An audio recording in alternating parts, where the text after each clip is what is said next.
bikaba bikiri ibitego rero bitanu, bikaba bikiri ibitego bitanu kuri kimwe.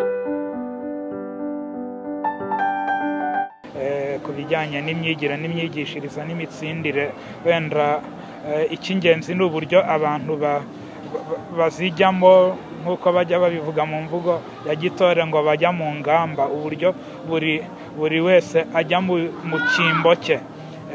Duhora rero duharanira yuko nk'uko n'ubundi muri Kiliziya Gatolika bivugwa, ariko bikaba binahuye na gahunda ya leta, duharanira gutanga uburere buhamye. Ni ukuvuga ngo niba ari uburere kuko n'abandi bantu bajya gukora imyuga yabo bakamaririza, ari ucuruza ntagire umwanya apfusha ubusa n'amahirwe yamwungukira, ari abakora indi myuga, yewe n'abakora ibi rimwe na rimwe ugasanga nabo bafite ukuntu baharanira kugera ku ntego. Natwe rero mu gikorwa cyiza cyo kurera tukavuga yuko tugomba gukora ibishoboka byose kugira ngo iyo ntego yo kugera ku burere buhamye tubugereho. Niyo nsanganyamatsiko ihoraho muri Kiliziya mu gutanga uburere buhamye. Kugira ngo rero dutange uburere buhamye ni uko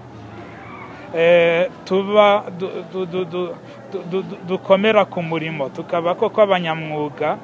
Kuba abanyamwuga wenda si uko wenda turi mu ishuri rya tekinike gusa, n'abandi bigisha ibindi bashobora kuba abanyamwuga. Ni ukuvuga icyo ukora ukamenya icyo gisaba ukanagitsimbararaho, akaba ari cyo uharanira, ntujye gusambira byinshi binyuranyije n'icyo wifuza. Niba ari ukwigisha bikaba kwigisha koko, ukabifatira umwanya, kuba mu ishuri, kuba mu kigo, haba ku bayobozi b'amashuri yacu n'abarezi, nicyo kintu kibabamo, kuhaba ntabura aho yagombye kuba, bityo abana bakiga neza nabo, kandi ukabibashyiramo izo ndangagaciro zo gukora icyo bashinzwe, bakagikora uko bikwiye, bakagikorera aho kigomba gukorerwa, ku gihe kigomba gukorerwa, n'uburyo kigomba gukorwamo.